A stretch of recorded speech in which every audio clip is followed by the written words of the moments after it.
कमाथीपुरा जो मुंबई का एक पुराना और चर्चित रेड लाइट एरिया है, वहाँ लड़कियों के आने के पीछे कई गंभीर और दर्दनाक कारण होते हैं।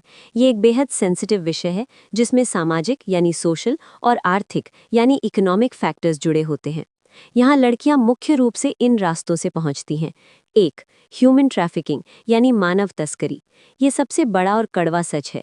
देश के पिछड़े इलाकों जैसे वेस्ट बंगाल, बिहार, झारखंड और उड़ीसा के साथ साथ पड़ोसी देश नेपाल और बांग्लादेश से लड़कियों को बहला फुसलाकर लाया जाता है। झूठे वादे, उन्हें शहर में नौकरी यानी कामकाज, अच्छी तनख्वाह या फिल्मों में काम दिलाने का लालच दिया जाता है। किडनैपिंग, कुछ मामलों में लड़कियों का अपहरण करके उन्हें फोर्सिबली यहाँ बेच दिया जाता है। दो, गरीबी और मजबूरी यानी पॉवर्टी। कई बार घर की आर्थिक स्थिति इतनी खराब होती है कि परिवार ही अनजाने में या दबाव में लड़कियों को भेज देता है। कर्ज का बोझ, कुछ परिवारों पर इतना कर्ज होता है कि उसे चुकाने के लिए वो एजेंट्स के जाल में फंस जाते हैं। सर्वाइवल, कई महिलाएं जिन्हें समाज या परिवार ने त्याग दिया होता है, उनके पास गुजारे का कोई रास्ता नहीं बचता। तीन, धोखा और फॉल्स मैरिज। कई बार लड़कियों को प्रेम जाल यानी फेक लव में फंसाया जाता है। कोई शख्स उनसे शादी का नाटक करता है और मुंबई लाने के बाद उन्हें कोठे पर बेचकर गायब हो जाता है। सरकार और एनजीओ का काम, पिछले कुछ सालों में कमाथीपुरा की सूरत बदली है। कई एनजीओज और पुलिस मिलकर रेस्क्यू ऑपरेशंस चलाते हैं। रेस्क्यू ऑपरेशंस, छापे मारकर माइनर यानी नाबालिग लड़कियों को छुड़ाया जाता है। रिहैबिलिटेशन, उन्हें वापस समाज में सम्मान से रहने के लिए हुनर सिखाया जाता है और काउंसलिंग दी जाती है। रीडेवलपमेंट, अब कमाथीपुरा के कई हिस्सों में बड़ी बिल्डिंग बन रही हैं, जिसकी वजह से ये इलाका धीरे धीरे रेजिडेंशियल एरिया में बदल रहा है। नोट, ये एक सामाजिक बुराई है जिसे खत्म करने के लिए कड़े कानून और जागरूकता यानी अवेयरनेस की जरूरत है। कमाथीपुरा की दुनिया जितनी बाहर से दिखती है, अंदर से उससे कहीं ज्यादा पेचीदा और दर्दनाक है। अगर हम इसके और गहरे पहलुओं की बात करें तो कुछ और बातें निकल कर आती हैं। एक, पीढ़ी दर पीढ़ी यानी जनरेशन साइकिल। ये एक कड़वा सच है कि वहाँ रहने वाली कई महिलाओं की बेटियां भी उसी दलदल में फंस जाती हैं। रिसोर्सेज की कमी, अच्छी शिक्षा और मौकों की कमी की वजह से उन बच्चों के लिए उस माहौल से निकलना मुश्किल हो जाता है।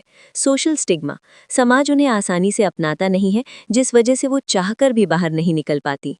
दो, ब्रोकर्स और एजेंट्स का जाल।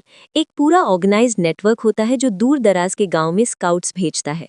ये लोग ऐसे घरों को निशाना बनाते हैं जहां या तो लड़की के माँ बाप नहीं है या घर में बहुत ज़्यादा कलेश या गरीबी है। इन्हें सप्लाई चेन की तरह चलाया जाता है, जहां एक जगह से लड़की खरीदी जाती है और दूसरी जगह मुनाफे पर बेची जाती है। तीन, मानसिक दबाव यानी साइकोलॉजिकल प्रेशर। जब किसी लड़की को वहां लाया जाता है तो सबसे पहले उसका हौसला तोड़ा जाता है। डर का माहौल, उन्हें डराया जाता है कि अगर वो भागेंगी तो पुलिस उन्हें ही पकड़ लेगी या उनके घर वाले उन्हें कभी अपनाएंगे नहीं।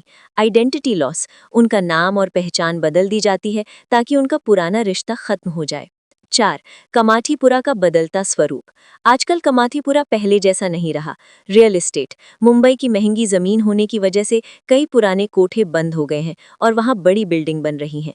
डिजिटल शिफ्ट, अब ये काम सिर्फ एक इलाके तक सीमित नहीं रहा, बल्कि सोशल मीडिया और ऐप्स के जरिए शहर के अलग अलग हिस्सों में शिफ्ट हो गया है, जिसे ट्रैक करना और मुश्किल है।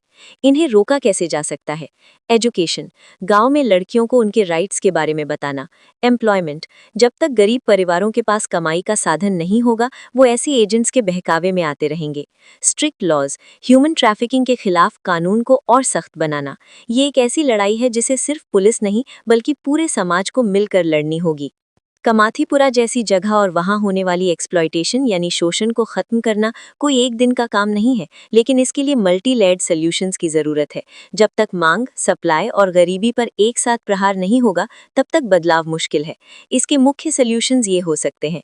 एक, रूट कॉज पर काम करना यानी सप्लाई चेन तोड़ना। लड़कियां अक्सर पिछड़े इलाकों के आती हैं, अगर वहां काम किया जाए तो सप्लाई रुक सकती है। एजुकेशन और जॉब्स, गांव में लड़कियों के लिए बेहतर स्कूल और रोजगार के मौके पैदा करना ताकि उन्हें शहर में नौकरी के नाम पर बहलाया न जा सके। अवेयरनेस प्रोग्राम्स, ग्राम पंचायत के स्तर पर लोगों को ट्रैफिकिंग एजेंट्स के तरीकों के बारे में जागरूक करना। दो, सख्त कानून और पुलिस एक्शन। कानून तो है, लेकिन उनका इम्प्लीमेंटेशन सख्त होना चाहिए। Fast track courts. Human trafficking के केसेस सालों साल ना चले बल्कि महीनों में फैसला आए ताकि मुजरिमों में डर पैदा हो। Anti trafficking units. हर डिस्ट्रिक्ट में पुलिस की एक स्पेशल यूनिट होनी चाहिए जो सिर्फ मिसिंग लड़कियों और ट्रैफिकिंग पर नजर रखे। 3. रिहैबिलिटेशन यानी पुनः स्थापना। सिर्फ रेस्क्यू करने से काम नहीं चलता, उन्हें दोबारा समाज में बसाना जरूरी है। Skill development. महिलाओं को ऐसे हुनर सिखाना जैसे कोडिंग, टेलरिंग, हॉस्पिटैलिटी, जिससे वो इतना कमा सके कि उन्हें वापस उस दलदल में न जाना पड़े। Social acceptance. समाज को अपना नजरिया बदलना होगा ताकि रेस्क्यू की गई महिलाओं को इज्जत की नजर से देखा जाए। 4. अर्बन ट्रांसफॉर्मेशन यानी रीडेवलपमेंट। कमाथीपुरा का भौगोलिक बदलाव भी एक सोल्यूशन है। Redevelopment projects. मुंबई सरकार अब कमाथीपुरा की पुरानी इमारतों को तोड़कर नई रेजिडेंशियल और कमर्शियल टावर्स बनाने का प्लान कर रही है। जब वहां आम लोग रहने आएंगे तो इलीगल एक्टिविटीज के लिए जगह कम हो जाएगी। CCTV surveillance. पूरे इलाके को डिजिटल मॉनिटरिंग के अंदर लाना ताकि एजेंट्स की हरकत पर नजर रखी जा सके। 5. डिमांड पर रोक। जब तक कस्टमर्स होंगे तब तक ये धंधा चलता रहेगा। कई देशों में नॉर्डिक मॉडल अपनाया जाता है जहां बेचने वाली महिला को नहीं बल्कि खरीदने वाले यानी कस्टमर को मुजरिम माना जाता है और उस पर सख्त कार्रवाई होती है। आप क्या कर सकते हैं? एक जिम्मेदार नागरिक के तौर पर हम सब का भी फर्ज बनता है। रिपोर्ट करो। अगर आपको कहीं भी संदिग्ध एक्टिविटी दिखे तो तुरंत चाइल्ड लाइन यानी 1098 या विमेन हेल्पलाइन यानी 181 पर कॉल करें। एनजीओज को सपोर्ट करें।